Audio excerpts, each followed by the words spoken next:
Class 12 के सभी बच्चे ध्यान से देखेंगे। जो आप लोगों का पहला चैप्टर है वो आपका ठोस अवस्था। ठोस अवस्था,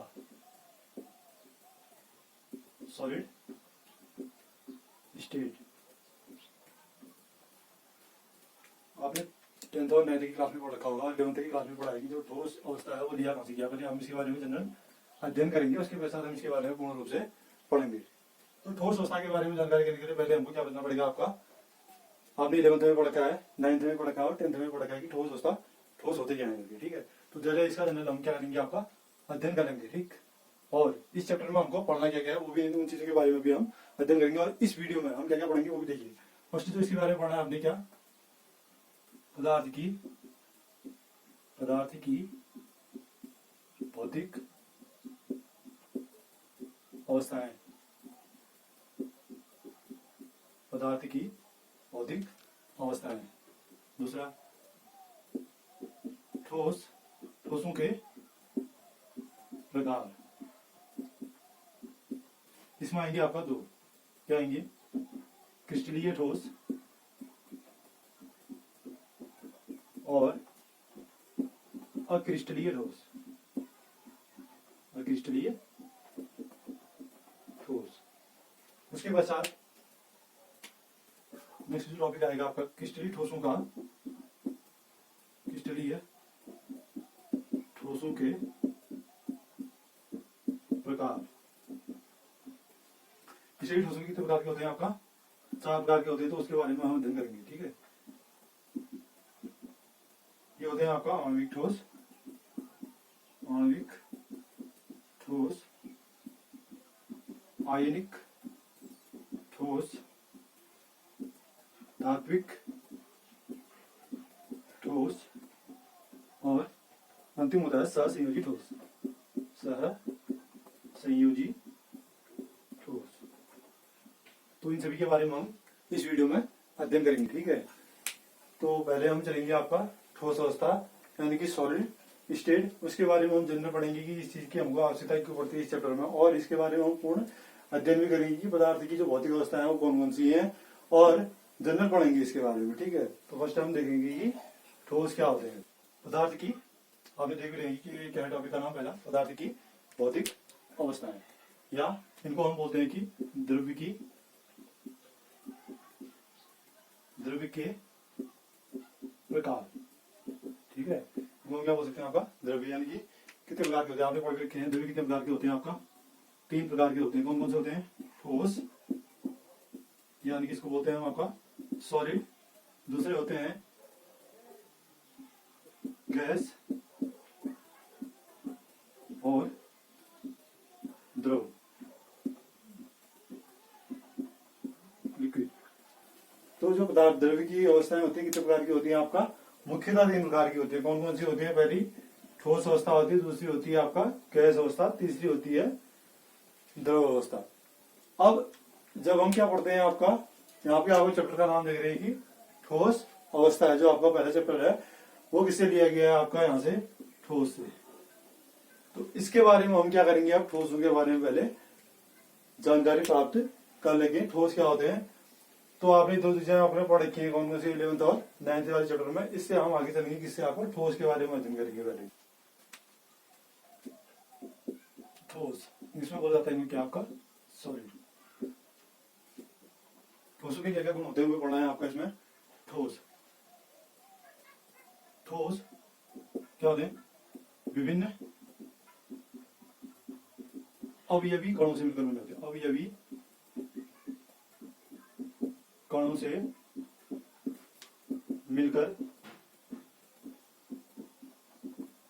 बने होते हैं एवं इन अवयवी कणों को अणु, परमाणु या आयन कहा जाता है।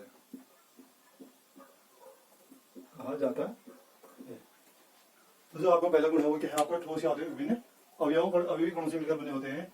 ये अवयवी कण कौन कौन से होते हैं, आपका अणु, परमाणु और आयन कहलाते हैं। ठीक है। दूसरा ठोस, ठोस असंपीड्य, ठोस असंपीड्य एवं कठोर होते हैं।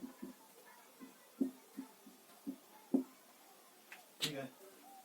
ठोस क्या होते हैं आपका, दूसरा तो इसका पॉइंट हो गया, ठोस क्या होते हैं, असंपीड्य और कठोर होते हैं। तीसरा जो इसका गुण है, क्या होते हैं, ठोस,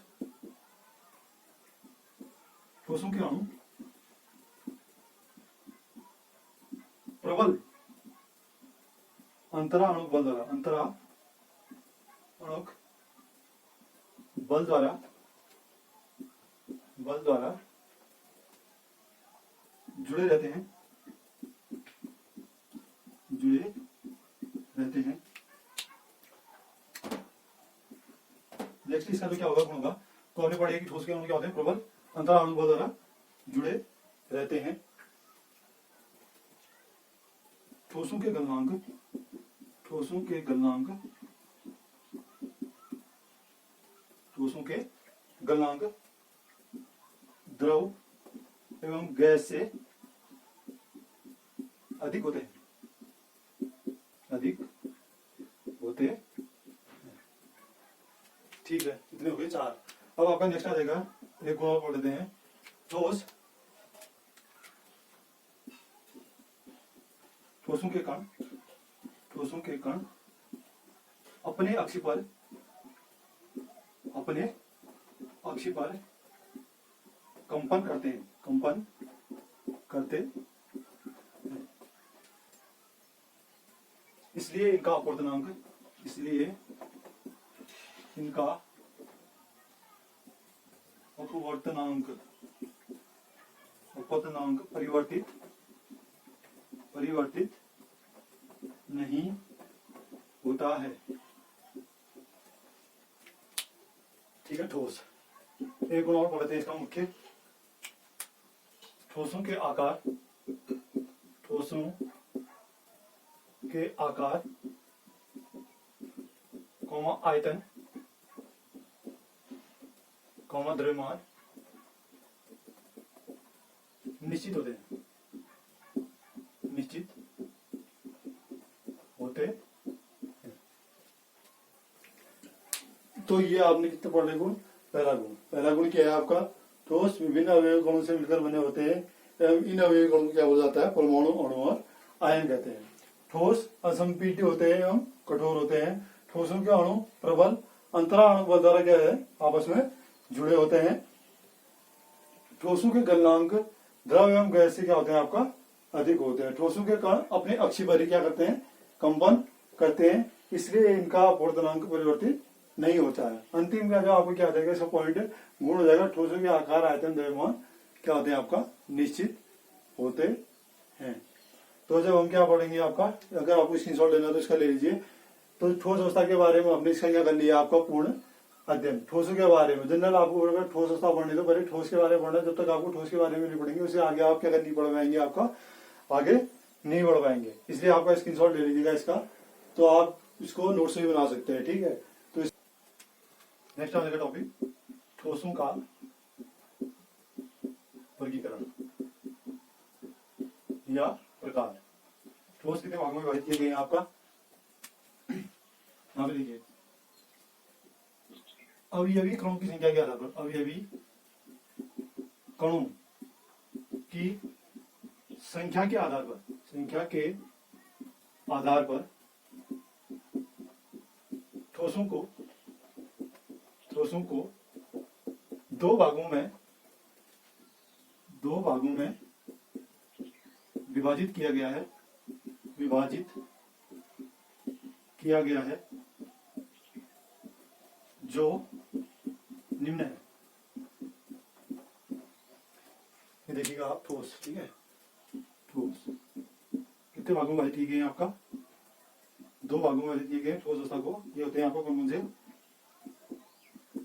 क्रिस्टलीय ठोस, क्रिस्टलीय ठोस, इनको बोलते हैं आपका क्रिस्टलाइन, क्रिस्टलाइन सॉलिड, और दूसरा होता है आपका अक्रिस्टलीय ठोस, अक्रिस्टलीय